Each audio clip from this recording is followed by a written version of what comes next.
সুপ্রভাত বন্ধুরা, আজ হলো 4 অক্টোবর শনিবার। আজকের সকালের বরাক উপত্যকার শ্রীভূমি, করিমগঞ্জ, শিলচর, হাইলাকান্দি সহ আসামের বিশেষ বিশেষ খবরগুলি হলো: আসামের মুখ্যমন্ত্রী হিমন্ত বিশ্ব শর্মার বড় ঘোষণা, খুব শীঘ্রই অসমে 35,000 প্রার্থী চাকরির নিযুক্তি লাভ করবেন এবং আগামী 7 অক্টোবর 30 লক্ষ হিতাধিকারীকে অরুণোদয় প্রকল্পের টাকা প্রদান করা হবে, জানালেন অসমের মুখ্যমন্ত্রী হিমন্ত বিশ্ব শর্মা। বিস্তারিত থাকবে প্রতিবেদনে। অসমে এসআইআর প্রক্রিয়ায় কি কি প্রয়োজনীয় নথিপত্র প্রস্তুত রাখতে হবে তার একটি সংক্ষিপ্ত তালিকা জেনে নিন। অসমের এসআইআর প্রক্রিয়ায় কি কি লাগবে। জুবিন গার্গের মৃত্যুর ঘটনায় ন্যায় বিচারের জন্য গৌহাটি হাইকোর্টের বিচারপতি সুমিত্র শইকিয়ার নেতৃত্বে আগামীকাল একটি ন্যায়িক আয়োগ গঠন।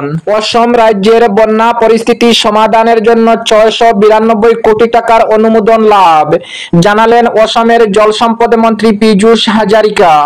এআইইউডিএফ এর শ্রীভূমি, করিমগঞ্জ জেলায় 21তম প্রতিষ্ঠা দিবস পালন। হাইলাকান্দি জেলার বাইপাসে ভয়ঙ্কর সড়ক দুর্ঘটনায় এক যুবকের মৃত্যু।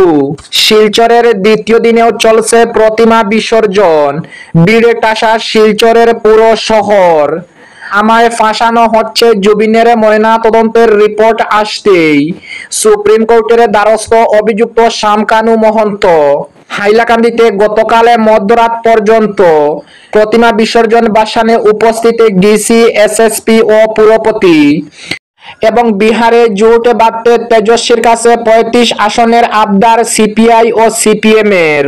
তাহলে বিস্তারিত খবরে যাওয়ার আগে অবশ্যই ভিডিওটিতে একটি লাইক দিয়ে চ্যানেলটি সাবস্ক্রাইব করে পাশের বেল আইকনটি বাজিয়ে রাখবেন এবং ফেসবুক পেজে দেখে থাকলে পেজটি ফলো করে ভিডিওটি শেয়ার করবেন যাতে সঠিক খবরগুলি সবার কাছে পৌঁছাতে পারি। এবার শুনুন আজকের খবরের বিস্তারিত। প্রথম খবর, আসামের মুখ্যমন্ত্রী হিমন্ত বিশ্ব শর্মার বড় ঘোষণা, খুব শীঘ্রই আসামে 35,000 প্রার্থী চাকরির নিযুক্তি লাভ করবেন এবং আগামী 7 অক্টোবরে 30 লক্ষ হিতাধিকারীকে অরুণোদয় প্রকল্পের টাকা প্রদান করা হবে, জানালেন অসমের মুখ্যমন্ত্রী হিমন্ত বিশ্ব শর্মা।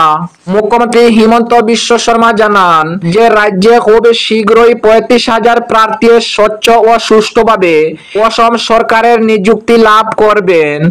মুখ্যমন্ত্রী আরো বলেন, আগামী 7 অক্টোবর অরুণোদয় প্রকল্পের তৃতীয় পর্যায়ের 30 লক্ষ হিতাধিকারীকে আর্থিক সহায়তা প্রদান করা হবে।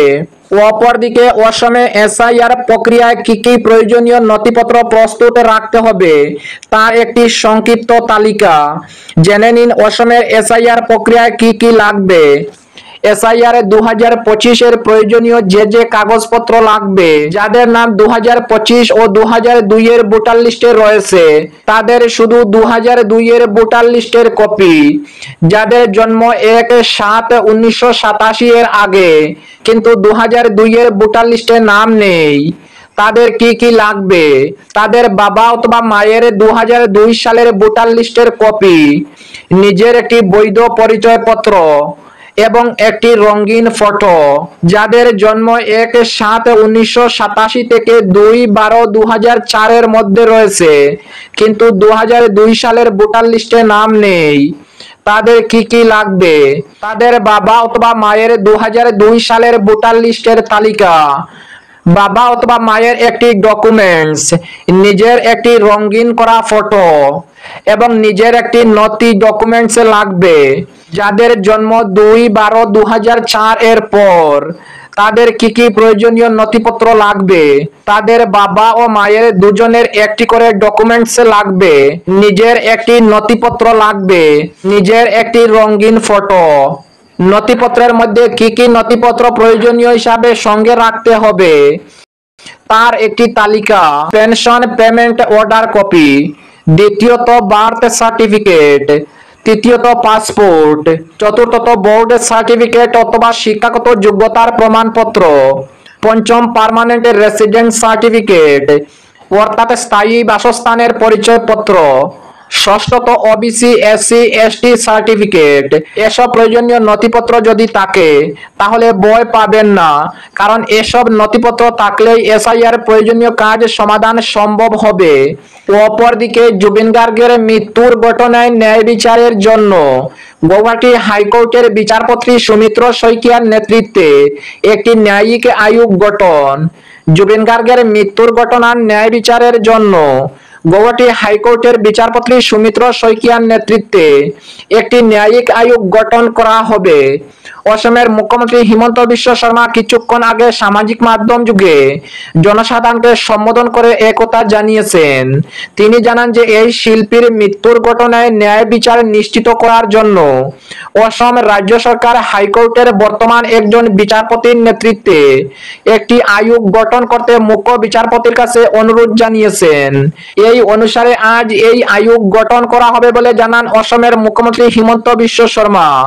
মুখ্যমন্ত্রী আরো জানান যে ইচ্ছুক জনসাধারণ এই ঘটনা সম্পর্কে আয়োগের কাছে শপথনামা দাখিল করতে পারবেন। অপরদিকে অসম রাজ্যের বন্যা পরিস্থিতি সমাধানের জন্য ৬৯২ কোটি টাকার অনুমোদন লাভ জানালেন অসমের জল সম্পদ মন্ত্রী পীযূষ হাজারিকা। অসম রাজ্যের বন্যা সমস্যা সমাধানের জন্য জল সম্পদ বিভাগ ১৫টি স্থানে বৃহৎ জলাশয় খননের পরিকল্পনা করেছে। নদী সংযোগ করে এই জলাশয়গুলি খনন করা হবে। অসমের জল সম্পদ মন্ত্রী পীযূষ হাজারিকা গতকাল এক সাংবাদিক সম্মেলনে একথা জানান। তিনি বলেন যে স্বরাষ্ট্র মন্ত্রণালয় এর জন্য ৬৯২ কোটি টাকার অনুমোদন দিয়েছে। শোনিতপুরে একটি বৃহৎ জলাশয় খনন করা হবে বলে মন্ত্রী জানান। মন্ত্রী আরও জানান, বন্যা প্রতিরোধের জন্য গ্রহণ করা পদক্ষেপের বিষয়ে উল্লেখ করে মন্ত্রী বলেন, অসমের মুখ্যমন্ত্রী হিমন্ত বিশ্ব শর্মার নেতৃত্বাধীন সরকারের কার্যকালে অসম রাজ্যে ৯০০ কিলোমিটার বাঁধ নির্মাণ করা হয়েছে। ১৯৪৭ সাল থেকে ২০২১ সাল পর্যন্ত অসম রাজ্যে ৪৫০০ কিলোমিটার বাঁধ নির্মাণ করা হয়েছিল ও গত ৫ বছরে ৯০০ কিলোমিটার বাঁধ নির্মাণ করা হয়েছে। পীযূষ হাজারিকা জানান যে অসম রাজ্যের ১৫০ কিলোমিটার বাঁধ নির্মাণ করা হবে। বাঁধগুলি মেগা টিউব ও জিওব্যাগ ব্যবহার করে শক্তিশালী করে নির্মাণ করা হয়েছে বলে মন্ত্রী জানান। অপরদিকে এআইইউডিএফ এর শ্রীভূমি করিমগঞ্জ জেলায় ২২তম প্রতিষ্ঠা দিবস পালন। এআইইউডিএফ দলের ২১তম প্রতিষ্ঠা দিবস উপলক্ষে গতকাল বিভিন্ন কর্মসূচির মধ্য দিয়ে পালন করা হয়েছে। দলের জেলা সভাপতি শাহাবুল ইসলাম চৌধুরীর পৌরোহিত্যে গতকাল শ্রীভূমি করিমগঞ্জ জেলা ওআইইউডিএফ এর কার্যালয়ে আয়োজিত সভায় ২০০৫ সাল থেকে দলের জন্য জীবন উৎসর্গ করা কর্মীদের শ্রদ্ধার সঙ্গে স্মরণ করা হয়। সভাপতি শ্রী চৌধুরী তার বক্তব্যে আসামের বঞ্চিত উপেক্ষিত জনগোষ্ঠীর অধিকার, পরিচয় এবং সম্মান রক্ষায় প্রতিজ্ঞাবদ্ধ হতে আহ্বান জানিয়েছেন। অপরদিকে বরাক উপত্যকার হাইলাকান্দি জেলার বাইপাসে ভয়ঙ্কর সড়ক দুর্ঘটনায় এক যুবকের মৃত্যু। বরাক উপত্যকার হাইলাকান্দি জেলার বাগমারা বাইপাসে এক ভয়ঙ্কর সড়ক দুর্ঘটনায় এক যুবকের মৃত্যু হয়েছে। মৃত যুবকের নাম গৌরব দেবনাথ। তার বাড়ি হাইলাকান্দি শহরের তুফখানা এলাকায়। টাটা মোটরসের কর্মচারী গৌরব গতকাল রাত আনুমানিক 11:30টায় দুর্ঘটনার শিকার হয়েছেন। পুলিশের প্রাথমিক ধারণা, সড়কের পাশে দাঁড়িয়ে থাকা একটি গাড়িতে সজোরে ধাক্কা লাগার ফলেই এই ভয়ঙ্কর দুর্ঘটনাটি ঘটেছে। অপরদিকে শিলচরের দ্বিতীয় দিনেও চলেছে প্রতিমা বিসর্জন। ভিড়ে ঠাসা শিলচর শহর। শিলচরের দ্বিতীয় দিনেও চলেছে প্রতিমা বিসর্জন, অর্থাৎ গতকাল শিলচরেও চলেছে প্রতিমা বিসর্জন। শুক্রবার সকাল থেকে শিলচরের সদরঘাটে শুরু হয় দেবী দুর্গার প্রতিমা বিসর্জন। চারিদিকের অনুষ্ঠান শেষে বৃহস্পতিবার শিলচরে প্রতিমা বিসর্জনের পালা শেষ হলেও দ্বিতীয় দিন অর্থাৎ শুক্রবারও গোটা শহর ছিল আনন্দে মাতোয়ারা। বিগ বাজেটের বিভিন্ন পূজা কমিটিগুলি প্রতিমা বিসর্জনে যোগ দেন।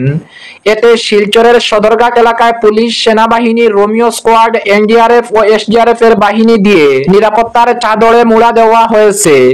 শিলচর কাছাড় জেলায় এবার ছোট বড় মিলিয়ে মোট ১,০০০-এর অধিক পূজা হয়েছে বলে সূত্রের খবর। বৃহস্পতিবার কিছু প্রতিমা বিসর্জন হলেও দ্বিতীয় দিনে শুক্রবার অনেক প্রতিমা সদরঘাটে বিসর্জন হয়েছে। রাত 10টা পর্যন্ত 48টি প্রতিমা বিসর্জনের খবর। প্রতিমা বিসর্জন উপলক্ষে সদরঘাটকে আলোকসজ্জায় ফুটিয়ে তুলেছে স্থানীয় প্রশাসন। নদীতে নৌকা দিয়ে লাগাতার টহল দিচ্ছেন সুরক্ষা বাহিনীর জওয়ানরা। দেবী প্রতিমা বিসর্জনকে ঘিরে এদিন বিভিন্ন পূজা মণ্ডপ থেকে শঙ্খ, উলুধ্বনি সহ ডাক, ডোল ও ডিজের সঙ্গে দেবী বন্দনার মাধ্যমে বাহনে প্রতিমা নিয়ে শোভাযাত্রার মাধ্যমে সদরঘাটে বরাক নদীতে বিসর্জনে সামিল হন জনগণ। সব মিলিয়ে শারদীয়ার 4 দিন আনন্দ উল্লাসে কাটিয়ে বিষাদের সুরে বিজয়া দশমীর দ্বিতীয় দিনে দেবী দুর্গাকে বিদায় দেন। অপরদিকে আমায় ফাঁসানো হচ্ছে, জুবিনের ময়না তদন্তের রিপোর্ট আসতেই সুপ্রিম কোর্টের দ্বারস্থ অভিযুক্ত শামকানু মহন্ত। যতদিন গড়াচ্ছে ততই সঙ্গীত শিল্পী জুবিন গার্গের মৃত্যু রহস্য ঘনীভূত হচ্ছে। গত বুধবার জুবিনের আত্মসহায়ক সিদ্ধার্থ শর্মা ও অনুষ্ঠানের আয়োজক শামকানু মহন্তকে গ্রেফতার করেছে অসম পুলিশ। এবার অভিযুক্ত শামকানু অসম পুলিশ থেকে মামলার স্থানান্তরের জন্য দ্বারস্থ হয়েছেন সুপ্রিম কোর্টে। কি আবেদন করেছেন শামকানু? আয়োজক শামকানুর আবেদন, এই মামলা যেন অবিলম্বে অসম পুলিশের হাত থেকে সরিয়ে নেওয়া হয়। শামকানু মহন্তের অভিযোগ, তার বিরুদ্ধে সংবাদ মাধ্যমে মিথ্যা গল্প ছড়ানো হচ্ছে। অপরাধী ধরার একটা শখ আগেই থেকেই ভালো করে হিসাব কষে তৈরি করা হয়েছে। শামকানু মহন্তের দাবি, তিনি সেই চোখের শিকার হয়েছেন। প্রসঙ্গত, বৃহস্পতিবার শোনা গিয়েছে স্কুবা ডাইভিং নয়, বরং সাঁতার কাটতে গিয়েই জলে ডুবে মৃত্যু হয়েছে জুবিনের। শুক্রবার সেই গুঞ্জনে শিলমোহর পড়ল। খবর সিঙ্গাপুর সরকার ময়নাতদন্তের রিপোর্টে তুলে দিল গায়কের স্ত্রী গরিমা শইকিয়ার হাতে। সেখানে স্পষ্ট উল্লেখ করা হয়েছে, স্কুবা ডাইভিং করার সময় নয়, সিঙ্গাপুরের একটি দ্বীপে সাঁতার কাটতে গিয়ে ডুবে মারা গিয়েছেন জুবিন। এই তদন্তের জল এখন কতদূর গড়ায় সেটা দেখার বিষয়। অপরদিকে হাইলাকান্দিতে মধ্যরাত পর্যন্ত প্রতিমা বিসর্জন ঘাটে উপস্থিত ডিসি, এসএসপি ও পুরপতি। টক ঝাল মিষ্টি অনুভব নিয়ে এবার বছরে সম্পন্ন হলো দুর্গা উৎসব। অষ্টমী ও নবমী তিথিতে বরুণ দেবতা রুষ্ট ছিলেন, দশমীতেও রোদের লুকাচুরি অব্যাহত ছিল। তাই তারই মধ্যে হাইলাকান্দি গান্ধীঘাটে গতকাল রাতে 1:30টা অবধি বিসর্জন হলো। বৃষ্টির জন্য এবছর কিছুটা দেরিতে শোভাযাত্রা শুরু হয়, যার ফলস্বরূপ মধ্যরাত পর্যন্ত নিরঞ্জন পর্ব। আর শেষ পর্যন্ত জেলা প্রশাসন, পুলিশ প্রশাসনের পদস্থ কর্তারা বিসর্জন ঘাটে উপস্থিত থেকে যাবতীয় পর্ব সম্পন্ন করেন। শেষে জেলা commissioner Abhishek Jain, senior police super Amitabh Sinha ও পুরপতি মানব চক্রবর্তী বিসর্জন পর্বে স্বেচ্ছাসেবকের দায়িত্ব পালন করেন। পুলিশ কর্মী, সিআরপিএফ কর্মী সহ স্বাস্থ্য বিভাগ, এসডিআরএফ বাহিনীর প্রতি কৃতজ্ঞতা প্রকাশ করেন। এবং আজকের শেষ খবরটি, বিহারে জোট বাঁধতে তেজস্বীর কাছে 35 আসনের আবদার সিপিআই ও সিপিএম এ। বিহারে আসন্ন বিধানসভা ভোট ঘিরে জোরে তৎপরতা শুরু হয়েছে রাজনৈতিক দলের মধ্যে। শাসক এনডিএর বিরোধী মহাজোটের তরফে আসন রফা চূড়ান্তের কাজ চলেছে। তবে ছোট এবং অস্তিত্বহীন দলগুলি যেভাবে আসন ছাড়ার আবদার জানিয়ে চলেছে, তাতে সবকিছু শেষ পর্যন্ত ভালোই ভালোই মিটবে কিনা তা নিয়ে সংশয় থাকছে। কার্যত সাইনবোর্ডে সর্বস্তর সংগঠনে পরিবর্তন হওয়া সিপিএম এবং সিপিআই, তাদের তরফে ইতিমধ্যেই 35 আসন চাওয়া হয়েছে লালু প্রসাদের পুত্র তেজস্বীর কাছে। আর সাইনবোর্ডে সর্বস্ত দুই দলের ওই দাবি শুনে হাসবেন নাকি কাঁদবেন তাও বুঝেই উঠতে পারছেন না লালুর কনিষ্ঠ পুত্র তথা মহাজোটের সম্ভাব্য মুখ্যমন্ত্রী পদ প্রার্থী তেজস্বী। বিহার বিধানসভা মোট আসন সংখ্যা 243, ক্ষমতা দখলের ম্যাজিক ফিগার হলো 122। এবারের ভোটে নীতিশ কুমারের নেতৃত্বাধীন এনডিএ সরকারকে হটিয়ে সরকার গড়ার স্বপ্ন দেখছে রাষ্ট্রীয় জনতা দলের নেতৃত্বাধীন মহাজোট। সেই কারণেই বিজেপি বিরোধী ভোট যাতে বাগ না হয় তার জন্য কোমর কষে ঝাঁপিয়েছেন তেজস্বী। কিন্তু ছোট দলগুলির আসনের দাবি শুনে তিনি বিমরি খাচ্ছেন।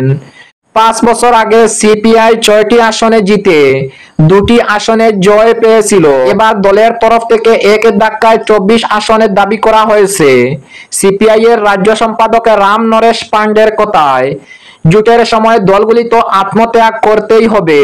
আদৌ 24 আসনে প্রার্থী দেওয়ার মতো অবস্থা দলের রয়েছে কিনা তা জানতে চাওয়া হলে কোনো জবাব দেয়নি সিপিআই এর রাজ্য সম্পাদক।